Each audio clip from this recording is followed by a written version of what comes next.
All right, that's going to be a fun one out there. Looks like it is going to be a dry one, too, for all those Pirates fans to get out and about. Let's talk about your forecast. This is what it looks like right now.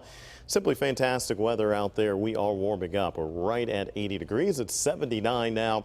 Winds out of the southwest at 9 miles an hour. The barometer at 30 and 11/100ths of an inch.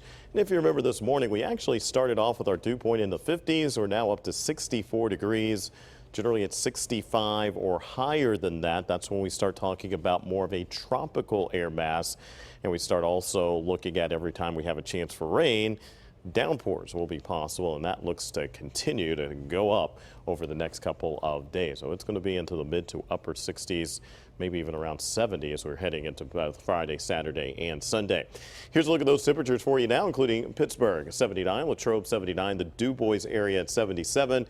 Franklin 77, 79 in Butler. We have Wheeling also coming in at 79 degrees. We're expecting that high today right at 84. There is an afternoon rain chance, but it is very, very small, and it looks like it continues, at least as we've gone through the day, to get even smaller. We do have, you can see with the barometer, high pressure is still in place, and that's going to make it tough for us to see any rain. We thought that we'd have a trigger in the way of a cold front, but that looks to be falling apart before it gets here. And that means that we're going to see a lot of dry time this afternoon.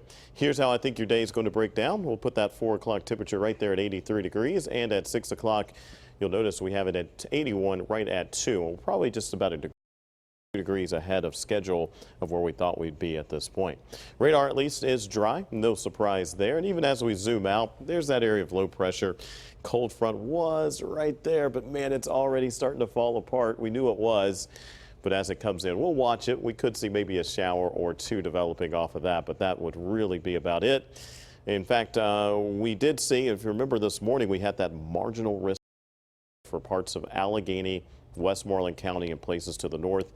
That has now been scaled back because of, well, the increasing likelihood that we're going to see a lot of dry time and the smaller chance for those severe storms. In fact, this morning I even said, I said, you know, this is probably going to be the smallest chance of severe weather we'll have all year long. That was how small the chance was. That's why they scaled it back. Isolated chances for rain today, so we did drop our rain chances. Your chance for rain tomorrow, slightly higher. And it's going to be an area along and south of I-70. That's going to be the most likelihood or most likely chance that you'll see some rain and storms. Friday, Saturday, and Sunday, that's where a solid chance for some rain is going to be. So we'll certainly watch closely for that. Model data, at least at this point, showing 1 to 2 inches, not feet, but 1 to 2 inches of rain being possible over the course of those 3 days. So we'll watch that. There's the monthly rain total so far, including Pittsburgh narrowing and closing in on 6 inches so far. We're going to make a run at 7, maybe even 8 inches of rain in the month of June. That's plenty of rain. That's one of the reasons why we had the flash flood watches last week, and we might even see over the weekend, especially if we get some heavy rain coming in on Friday, some flash flood watches also being issued. All right, we'll enjoy these dry days then. Thank you, Ron.